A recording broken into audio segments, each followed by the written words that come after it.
Las llamadas civilizaciones mesoamericanas que habitaron el México antiguo construyeron piedra sobre piedra durante algo más de 3000 años, un mundo que, si bien no era inédito, era claramente singular. Ir en busca de esa singularidad es ingresar a un territorio que trasciende la construcción monumental que les ha dado fama. Sus complejas y a veces temibles formas de organización, sus relaciones comerciales, sus sistemas de escritura, sus conocimientos matemáticos y astronómicos y su compleja cosmogonía son algunos de los indicios que aún quedan en pie para dar cuenta de su historia. Olmecas, teotihuacanos, zapotecas y los célebres mexicas o aztecas poblaron a lo largo de esos 3 milenios vastas regiones del México antiguo. Para entender la dimensión de ese pasado remoto, se hace necesario reconstruir un presente constante, el de los grandes pueblos de Mesoamérica.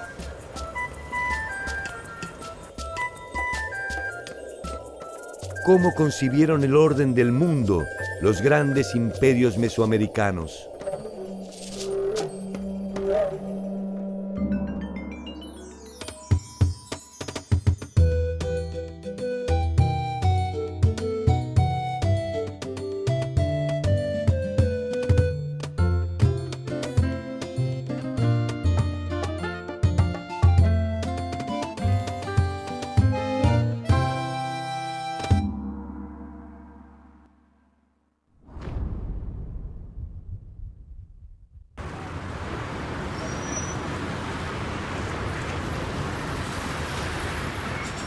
Desde que fue fundada por primera vez, la Ciudad de México estuvo siempre habitada.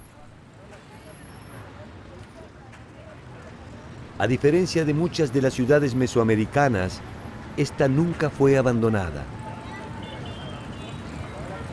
Tal vez simplemente porque su ciclo no terminó y solo fue interrumpido por la caída de Tenochtitlan el 13 de agosto de 1521.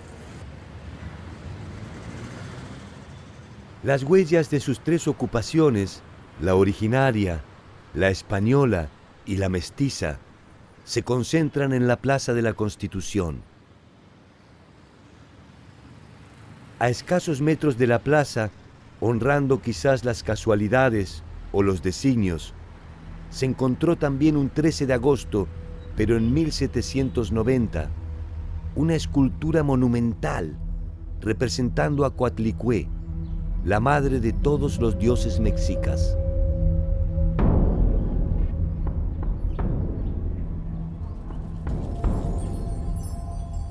Unos meses después, en diciembre de 1790, a escasos metros de donde encontraron a Coatlicue, se desenterró otra pieza legendaria.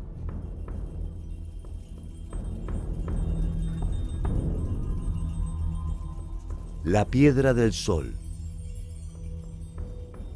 El pueblo mexica, en menos de 200 años, construyó uno de los imperios más vastos del territorio mesoamericano. Para lograr esta hazaña, justificaron sus acciones declarándose el pueblo del Sol. Su misión en este mundo era alimentar al Sol con corazones.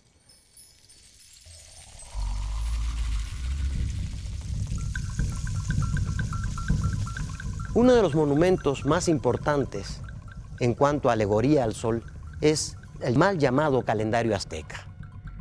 En realidad, este nombre se le puso en el siglo XVIII, cuando fue descubierto en la Plaza Mayor de México, Tenochtitlan.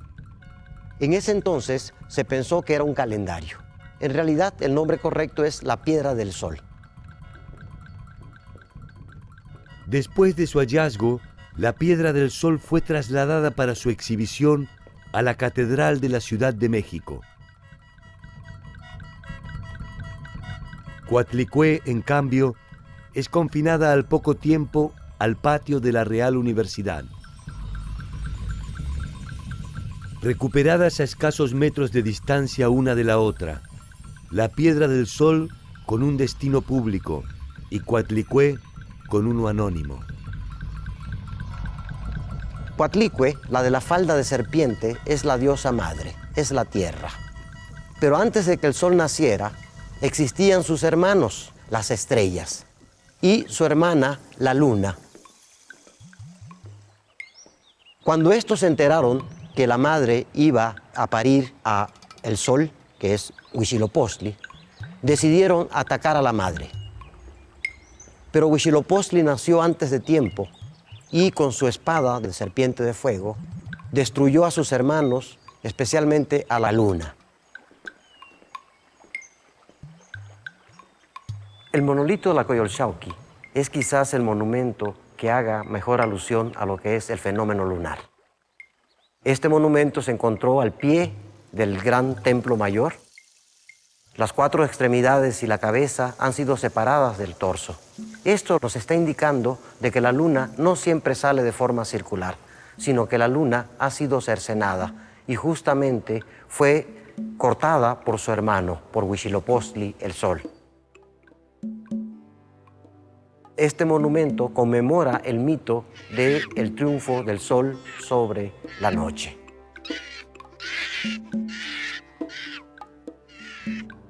Huitzilopochtli es entonces el numen del pueblo mexica. Es el símbolo de un pueblo guerrero que continuamente está consiguiendo cautivos para proveer de corazones a esta deidad.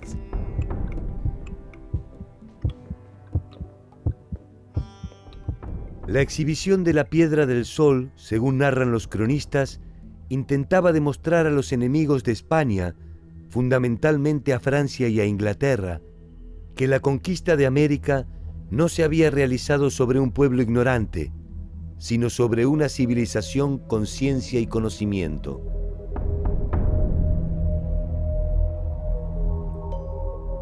Coatlicue, en cambio, si bien era obra del mismo pueblo civilizado, representaba a la hereje idolatría de los bárbaros y quizás por eso fue confinada.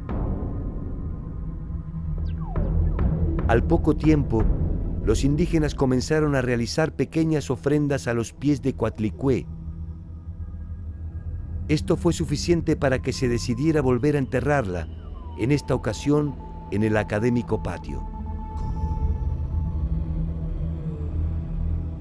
Coatlicue volverá brevemente a ver el sol a principios del 1800, cuando Alexander Humboldt solicita ante las autoridades para que le permitan estudiarla.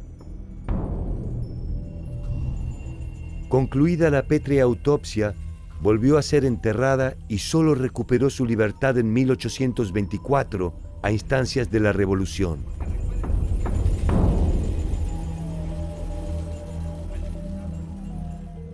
Hoy convive con la Piedra del Sol en el Museo Nacional de Antropología. Este mismo debate se ha venido prolongando, intentando descifrar la verdadera naturaleza de los pueblos mesoamericanos. ¿Civilización o barbarie? Según quien intente narrar esta historia, sus bellos palacios serán obras de infraestructura o satánicos antros de idolatría. La luz y la oscuridad, la vida y la muerte, el saber y la ignorancia.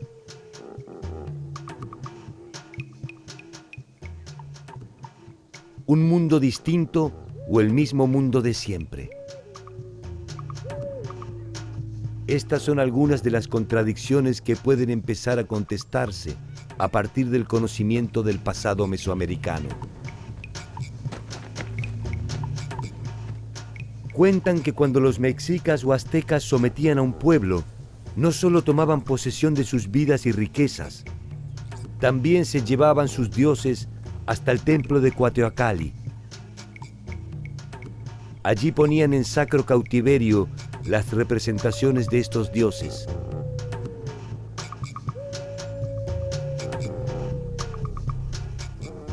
Esta era una imposición simbólica que hacían los mexicas, que no exigían de estos pueblos ni la adopción de su propia religión ni de sus propios cultos. Les dejaban conservar sus cultos locales, pero se llevaban la imagen del dios protector de esos grupos como cautivos de Huitzilopochtli a su propia capital. En este sentido, simbólicamente, los pueblos se sentían desprotegidos o sentían que si el dios de los aztecas había conquistado a los suyos, ellos de alguna manera estaban en una situación de inferioridad para rebelarse frente a los conquistadores.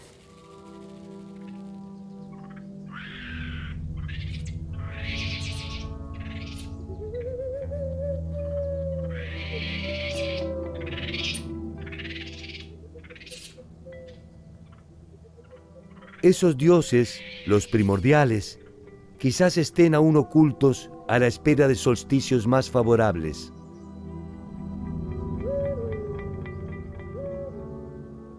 No sabemos si volverán ni si estarán con nosotros cuando lleguemos al final del camino. Sí sabemos, al menos, desde dónde vienen. Para algunos, los olmecas son la raíz de todas las grandes culturas mesoamericanas, incluso la maya.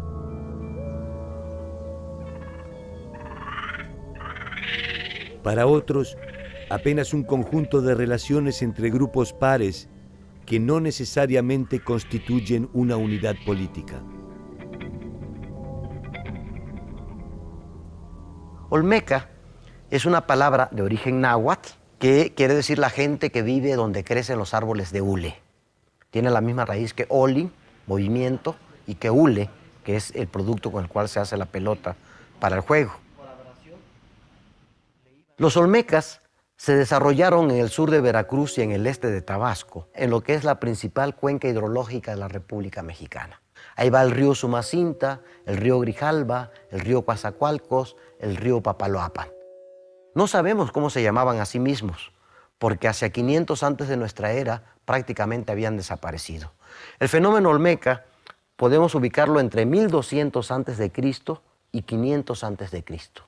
En este momento, este pueblo dejó de ser una sociedad tribal para volverse una sociedad estatal, dejó de ser una sociedad aldeana para surgir las primeras expresiones urbanas de Mesoamérica. Durante ese lapso, la cerámica, la escultura, la ciencia matemática, la astronomía, la arquitectura y las primeras formas de urbanización compleja tuvieron un desarrollo que de alguna u otra forma está presente en todas las culturas que le sucedieron.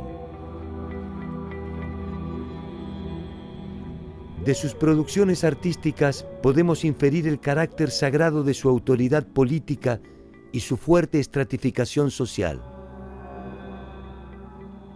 Sus trabajos sobre piedra son de una calidad formal sorprendente, con un excelente acabado y una preocupación exhaustiva por la representación del movimiento.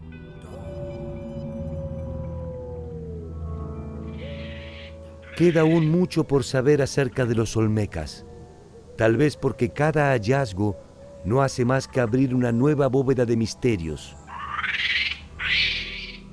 Uno de ellos, quizás el más descomunal, es el de las cabezas colosales. Ningún otro pueblo de América hizo esculturas del tamaño de los olmecas. Tenemos las famosas cabezas colosales, de las cuales conocemos 17 de estas. Algunas llegan a pesar hasta 20 toneladas y proceden de yacimientos de canteras que pueden estar hasta más de 100 kilómetros de la zona donde se dedicaron.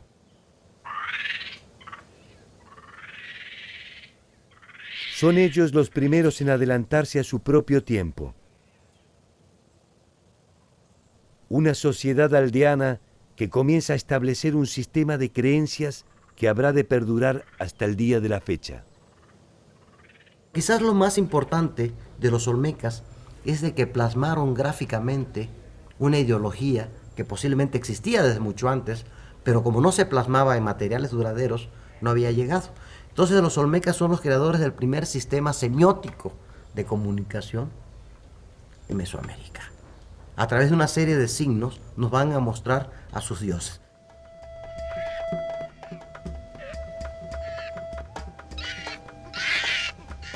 Sus memorias de piedra guardan los secretos del significado y los motivos de su realización. Se presume que fueron desplazadas gracias al aprovechamiento de los cauces de agua y fundamentalmente a las crecidas de los ríos. Cada emplazamiento comprometía una compleja organización estatal. Los personajes representados también han dado un sinnúmero de interpretaciones. Gobernantes, guerreros, jugadores de pelota que fueron sacrificados e incluso dioses.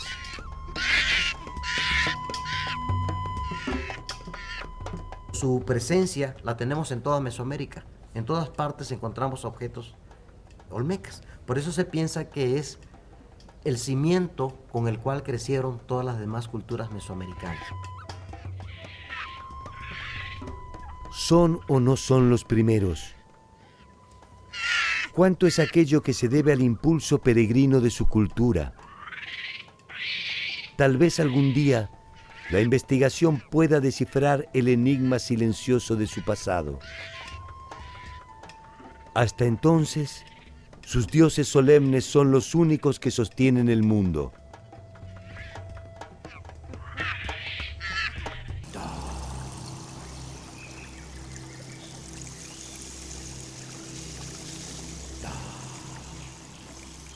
Para los mesoamericanos, el mundo se había destruido 4 veces antes del tiempo presente. Cada una de estas eras históricas estaba identificada con el nombre de un sol. El quinto de estos soles es el que todavía nos ilumina y fue puesto en marcha por el mismísimo dios Quetzalcóatl en la ciudad de Teotihuacán, que es, según estas creencias, la madre de nuestro propio tiempo. La Cuenca de México era un lugar de ocupación humana desde épocas muy remotas, antes de la llegada de los aztecas y de los grupos que se asentarían después y se desarrollarían en esta zona. Había sido escogida por los primeros grupos agrícolas aldeanos de Mesoamérica de la zona central por la riqueza de sus suelos. Y muchos de estos grupos campesinos, presionados por la densidad demográfica en la parte sur del valle, salieron de la cuenca y ocuparon el valle anexo, que fue Teotihuacán, y se dio el desarrollo de esta gran civilización teotihuacana en el periodo clásico.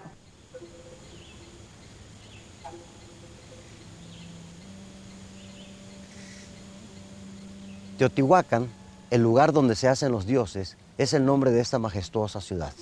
Su extensión de más de 22 kilómetros cuadrados estaba orientada en torno a un eje que los mexicas llamaron la Calzada de los Muertos.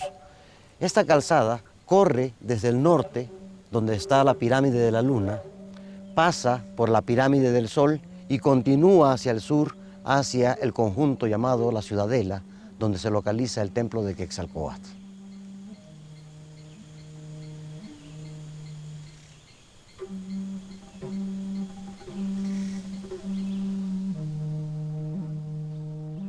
El templo de Quetzalcóatl es una estructura construida bajo 2 patrones clásicos de la arquitectura teotihuacana.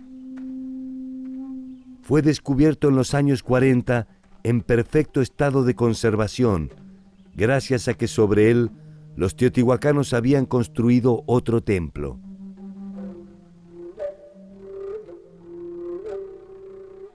Estamos en la sala teotihuacana del Museo Nacional de Antropología e Historia. Aquí observamos la reconstrucción del templo de Quetzalcóatl de Teotihuacán. Esta reproducción nos muestra una idea del cosmos según la concepción teotihuacana.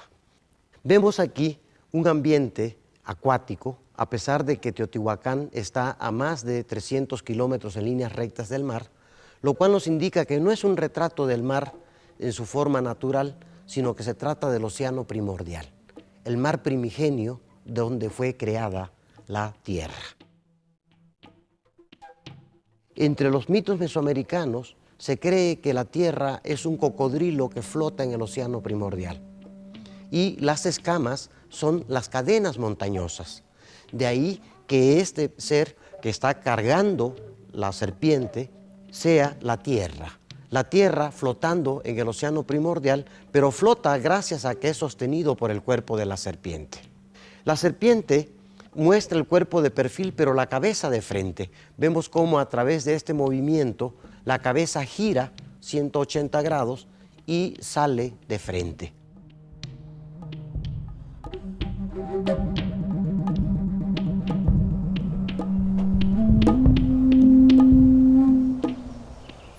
Recientes excavaciones en este templo han puesto también de manifiesto su uso como un sepulcro de una serie de más de 80 cautivos que fueron sacrificados para conmemorar la erección del edificio.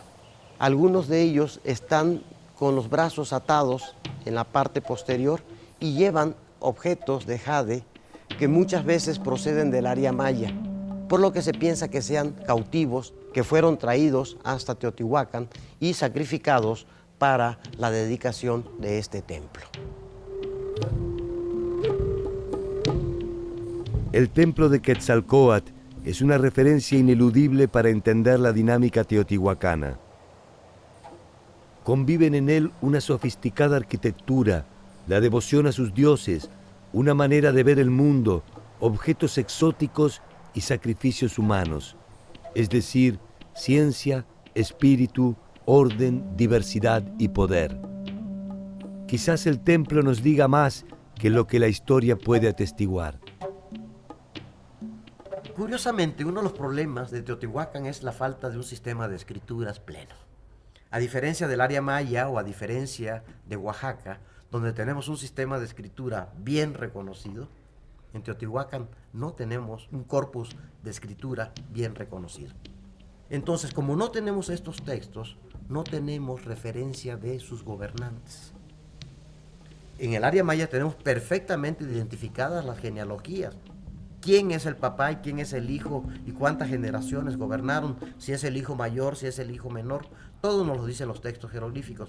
Y además, tanto en el área maya como en Oaxaca, se han explorado tumbas reales, tumbas de gobernantes. Sin embargo, en Teotihuacán no tenemos la escritura, no tenemos los nombres de los gobernantes, no tenemos tumbas reales y pone en duda si hubo un poder central en una sola persona o si bien fue una confederación de sacerdotes los que administraban esta ciudad.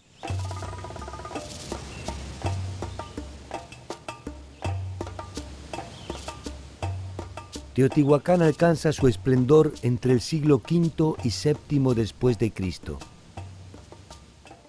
Es el núcleo central de un grupo de pueblos posiblemente confederados bajo su órbita, que incluía más de 80 aldeas y una centena de villorios adyacentes. Alrededor de un 60% de la población estaba dedicada a la producción de alimentos mediante la agricultura. En la zona urbana, un complejo entramado de unidades residenciales albergaba a ceramistas, talladores de obsidiana, lapidarios y artesanos.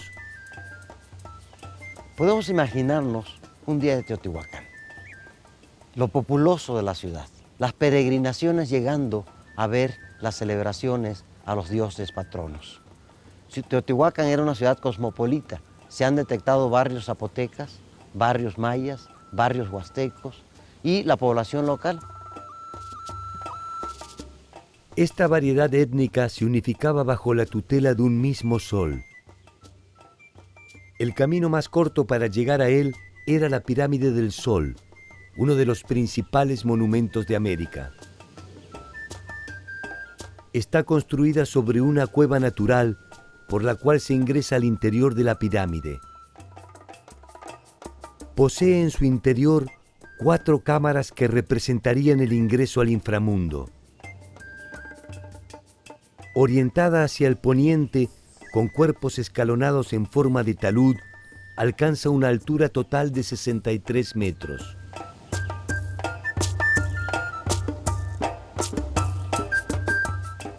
La pirámide de la Luna, a espaldas del Cerro Gordo, es el eje sobre el cual se trazó la calzada de los muertos.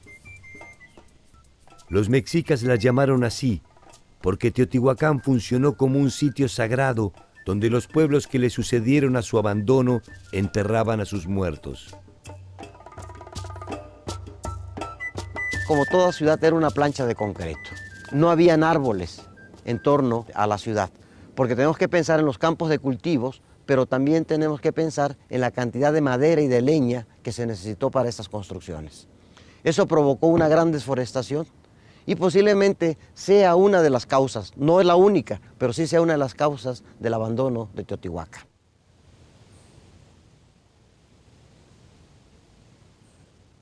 Hacia el año 700 después de Cristo, la ciudad que según las escrituras fue la que dio origen a los hombres, se perdió irremediablemente, abandonada por sus pobladores. Quizás la causa más notada arqueológicamente es de que la ciudad fue incendiada. La ciudad fue incendiada hacia 700 de nuestra era y con esto comenzó el abandono del sitio. Posiblemente grupos del norte bajaban en estos tiempos, quizás los hablantes de náhuatl, y ocasionaron justamente este colapso. Pero también debieron haber sido causas externas, como el cierre de las rutas de comercio que controlaban pueblos aliados a Teotihuacán, que poco a poco se fueron apropiando del control de las rutas que antes Teotihuacán dominaba. El tiempo de la ciudad donde se hacen los dioses terminó por cuestiones bastante terrenales.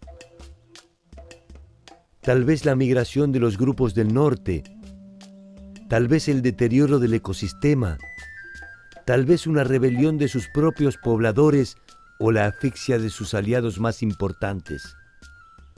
Tal vez, simplemente, cumplió la parte del plan pergeniado por los dioses y agotó con cierta furia el tiempo histórico que le estaba predestinado.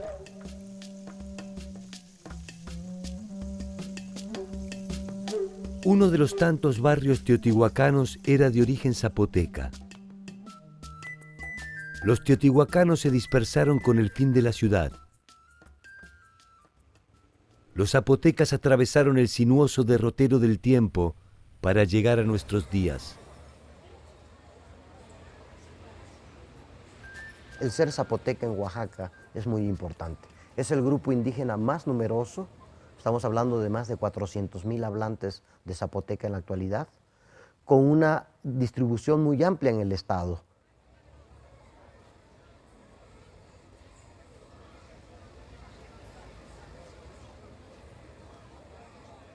Sin duda, este pueblo, de gran tenacidad cultural, ha creado un fenómeno interesante en casi todo Oaxaca, que es la zapotequización. Aunque muchos pueblos hablan su lengua específica, la vestimenta copian a las mujeres zapotecas.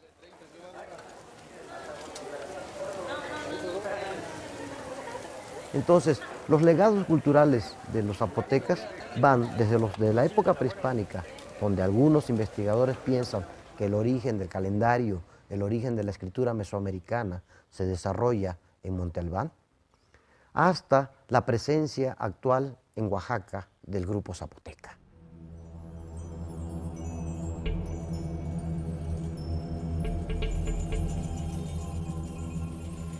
El Valle Central de Oaxaca es el escenario donde se desarrollan un sinnúmero de culturas interrelacionadas, que encuentra su momento de esplendor en Monte Albán.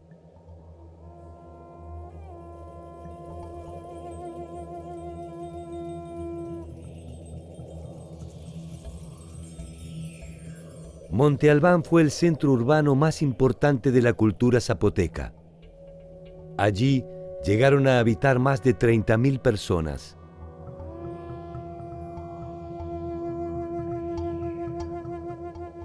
tuvieron un importante desarrollo de la industria cerámica, una consistente utilización de la escritura jeroglífica y numeral, amplios conocimientos astronómicos y, por lo que se supone, una tradición guerrera y combativa que según algunos los llevó a su declinación hacia el 800 de nuestra era, cuando comenzaron a articularse con las culturas mixtecas. En Monte Albán utilizaron complejos y rigurosos ritos funerarios, con enterramientos múltiples que incluían sofisticados atavíos para los muertos. Entre ellos, el pectoral de jade, que representa al dios murciélago construido con piezas de jade finamente pulidas y engarzadas. Y lo interesante de esta pieza es que representa al murciélago. En Mesoamérica, los murciélagos, igual que en otras partes del mundo, están asociados con el inframundo. ¿Sí? Son comunicadores, por ser animales nocturnos, son comunicadores del mundo de los muertos. La comunicación entre el mundo de los vivos y el de los muertos es un tema central de las sociedades mesoamericanas y ha definido sus relaciones no solo en el aspecto espiritual, sino también en el ámbito social y fundamentalmente político. En Monte Albán se encuentra un complejo arquitectónico tan enigmático como inusual que se ha dado a conocer como los danzantes.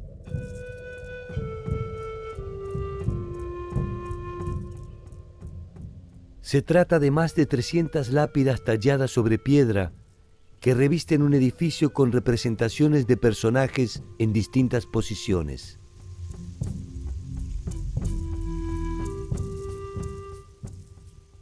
Uno de los programas más ambiciosos que hacen los zapotecas es un programa escultórico que se llama Los Danzantes. Mal llamados los danzantes porque realmente no son danzantes, se les llama danzantes porque tienen siempre posiciones contorsionadas, pero la verdad que ahora se ha interpretado más bien como una galería de cautivos.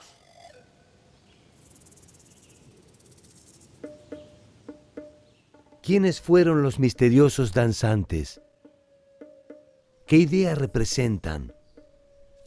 ¿Por qué motivos fueron ubicados estratégicamente al pie del templo? Las respuestas a estas preguntas nos permiten avanzar sobre un retrato del verdadero poder de Monte Albán. Este edificio de los danzantes lo que nos mostraba era una galería de cautivos, algunos de ellos castrados. Los genitales están cortados y salen chorros de sangre en forma de flor. Entonces, una forma de imponer el terror y el control fue justamente haciendo una galería de cautivos. Es algo así como, ve lo que te puede pasar si no te alineas al estado de Monte Albán. Hacia el 500 después de Cristo, Monte Albán ya no es la ciudad que rige los destinos de Oaxaca. Es tiempo de nuevos señoríos. Los zapotecas, sin embargo, indiferentes al final de la gran ciudad, siguen poblando las mismas geografías con la misma empecinada voluntad.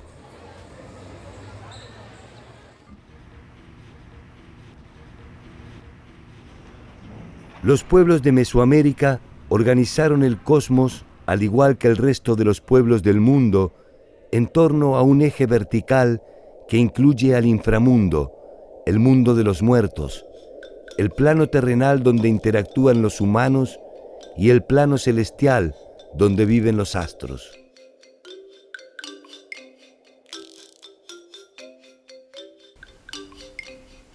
En el plano horizontal, a los clásicos puntos cardinales ordenados en torno a la trayectoria del Sol, se suma un quinto punto, el centro del mundo.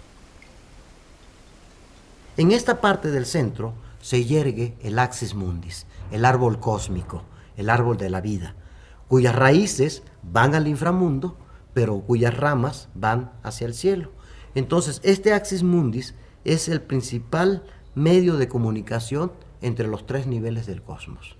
Los pueblos mesoamericanos, igual que muchos pueblos del mundo, comparten este sistema de creencias que son universales. Recordemos que el hombre americano no es originario de América. Si bien es cierto, llegó hace muy poco, no hace más de 50.000 años, pero cuando llega ya es Homo sapiens. O sea, 100, 200.000 años antes de que el hombre llegue a América ya hay todo el culto a los muertos. Entonces vamos a encontrar similitudes en los cultos funerarios mesoamericanos, y los peruanos, y los egipcios, y los africanos, y los chinos, y los europeos, o sea, porque es una cosa que comparte toda la humanidad.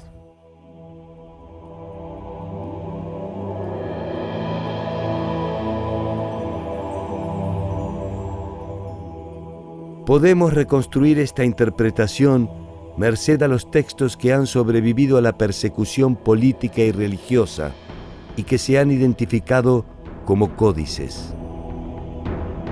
En el México antiguo había todo un sistema de escritura en base a imágenes, ¿no? Entonces, uno de los artesanos especializados eran estos personajes que se llaman los tlacuilos, que escribían sobre diferentes materiales, que podría ser las pieles de animales especialmente tratadas. Otro soporte sobre el cual se escribía era sobre los pliegos de papel amate, que ese es un papel muy característico del México antiguo, que es la corteza del ficus, y que eran largas tiras que se plegaban, diríamos nosotros, a manera de biombo.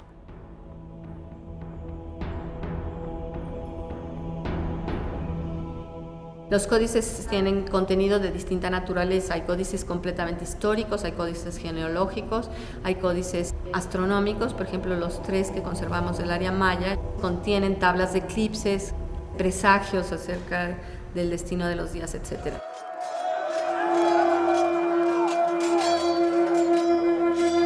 Muchos de ellos fueron destruidos durante la conquista, alegando el carácter idólatra de sus contenidos.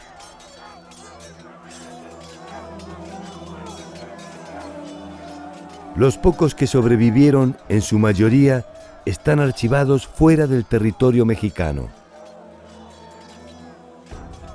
Resulta paradigmático que los nombres con los que se identifican estos documentos sean los mismos de los que procedieron a su apropiación ilegal.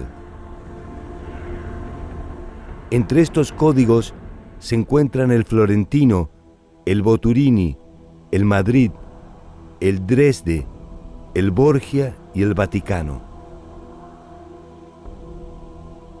Algunas veces los códices guardaban memoria histórica de los pueblos. Sabemos que Ixcoatl, el cuarto emperador azteca, mandó quemar códices para evitar que las versiones de la historia que no eran tan favorables a lo que quería imponer el grupo reinante azteca sobre los otros grupos quedaran borradas de la memoria colectiva, y entonces se hizo una gran destrucción de códices, y a partir de esa fecha se empezaron a escribir la versión oficial dirigida por el grupo dominante. Ixcoatl llegó al poder en el año 1430. A partir de la quema de los códices, está en condiciones no solo de escribir el futuro de su pueblo, también es dueño de su pasado. Esta aberración totalitaria es la que da origen a uno de los más célebres textos de la cultura azteca, la Tira de la Peregrinación. 188 años de historia mexica es la que contiene la Tira de la Peregrinación, conocida también como Códice Boturini. En él se narra la partida de los mexicas desde Aztlán, cuando aún eran vasallos, para seguir a su dios tutelar Huitzilopochtli en busca de la tierra prometida. Si la tira continuara más allá del momento en que Coxcox le da la libertad a los mexicas, se leería también la victoria definitiva sobre los tepanecas y la señal del águila devorando la serpiente sobre la planta de nopal en el lugar en que se erigió Tenochtitlan el 8 de junio de 1325. La ciudad de Tenochtitlan llegó a ser una de las maravillas del Nuevo Mundo. Se calcula que llegó a tener entre 150 y 200 mil habitantes. La ciudad fue construida sobre la base del islote, pero el islote resultó insuficiente para el crecimiento poblacional que llegaron a tener y sobre todo para ser la capital de un gran imperio que se extendía por muchísimas regiones de Mesoamérica, y entonces le fueron ganando tierra al lago.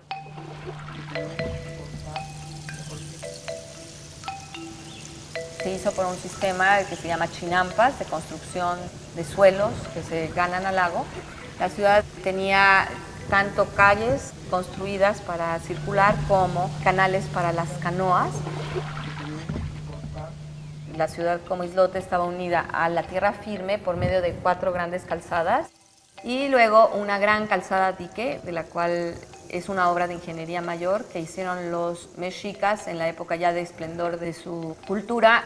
En estas calzadas dique había tramos en los cuales eran interrumpidos por huecos y se ponían puentes móviles, y entonces en casos de ataques militares se recogían estos puentes móviles y se podía así aislar la ciudad como un islote verdadero.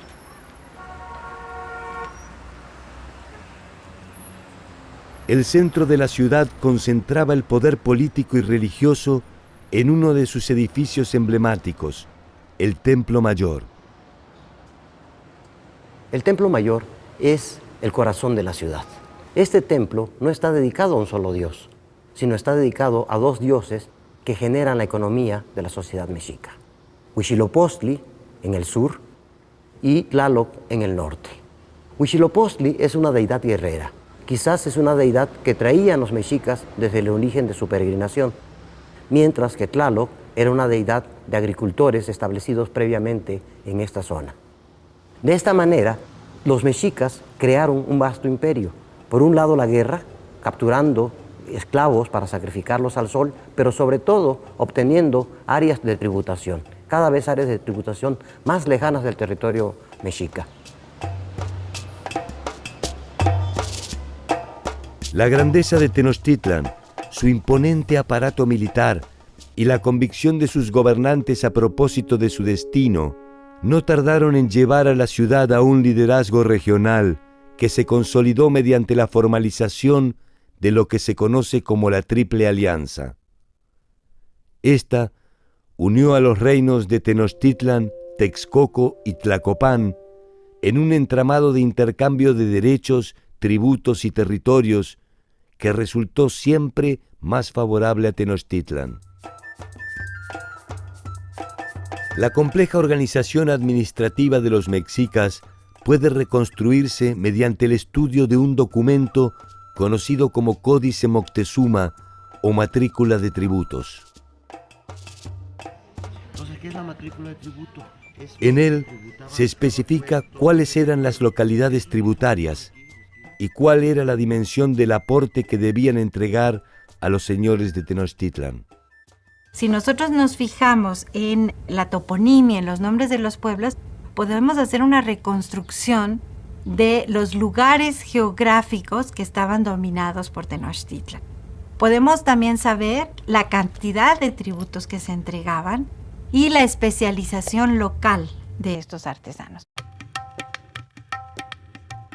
El conjunto de estas obligaciones definía las distancias entre las diversas clases sociales, los que pagaban el tributo y los que lo recibían. Estos grupos sociales estaban encabezados por una nobleza, la capa más alta de la sociedad, formada por lo que se llama en náhuatl los pipiltin, que eran quienes ejercían el poder, quienes tenían el control político y religioso. Su gobernante principal era el Hueytlatoani. Los pipiltin vivían en palacios en el interior del centro ceremonial, donde la gente del común solo podía acudir en ocasión de las festividades. Después estaba un grupo mucho mayor, que eran los macehualtin o macehuales. La gente común, la gente del pueblo, formado básicamente por los campesinos. Los macehuales se organizaban en torno a unidades productivas de tipo familiar, denominadas calpuli. Los calpulis podían ser tanto rurales como urbanos, de artesanos, plumajeros, talladores o de agricultores. Se trataba de pequeñas células autónomas y autosuficientes que poseían la tierra en forma comunitaria, aunque debían obediencia y tributo a la clase dominante. La organización de los calpuli era sencilla e incluía asistencia jurídica y religiosa a cargo de alguno de sus integrantes. Dentro de estos grandes grupos había otros estratos intermedios que podrían ser lo que se ha llamado los pochtecas, o sea, los comerciantes, los mercaderes especializados, que tenían también un lugar privilegiado. Y ellos eran quienes movían un buen número de mercancías desde el centro de México hasta lo que hoy es Chiapas, Guatemala, intercambiando productos que llevaban de las diferentes fronteras hacia el centro de lo que ahora es la Ciudad de México.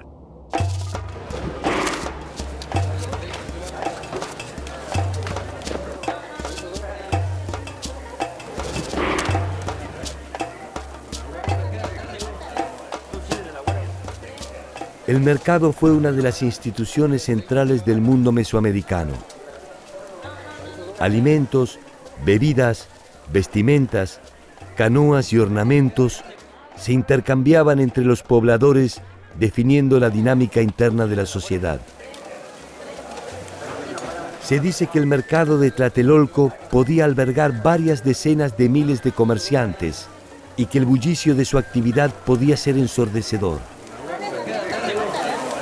Esta actividad, como todas las que se realizaban en Tenochtitlan, estaba regulada por el Estado que fijaba los términos de los intercambios. Las travesías que hacían estos especialistas sí eran atacados en los caminos que recorrían por algún señor local. Esto implicaba definitivamente una declaración de guerra. La guerra era también una actividad central de los mexicas.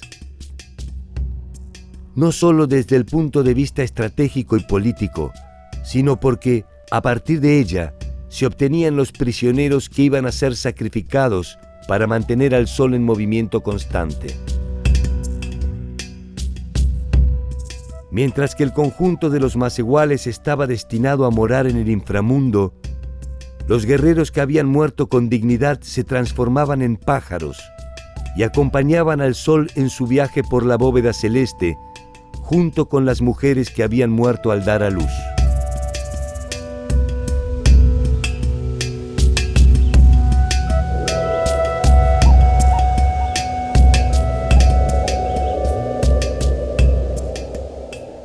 La importancia de la muerte y las circunstancias en las que ésta se producía ha dado origen a un sinnúmero de interpretaciones acerca de las características de la sociedad mesoamericana.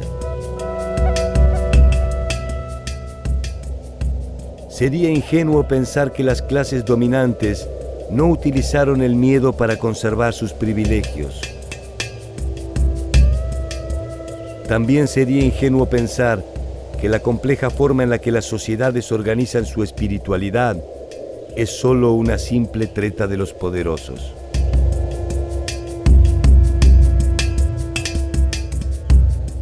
El inventario de atrocidades de la especie humana no ha dejado de perseguirnos hasta el día de la fecha. La maravilla de sus obras tampoco. Las sociedades mesoamericanas fueron complejas y diversas. Su destino no fue diferente al de tantos otros imperios que en vano intentaron consagrarse a la eternidad. La Piedra del Sol y Coatlicue felizmente están desenterradas.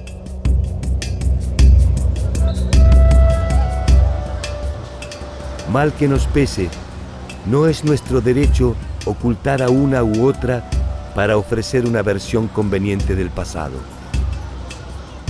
Ese pasado, que no es más que un mandato de volver una y otra vez sobre nuestros pasos hasta el día en que inexorablemente el último de los soles se detenga definitivamente.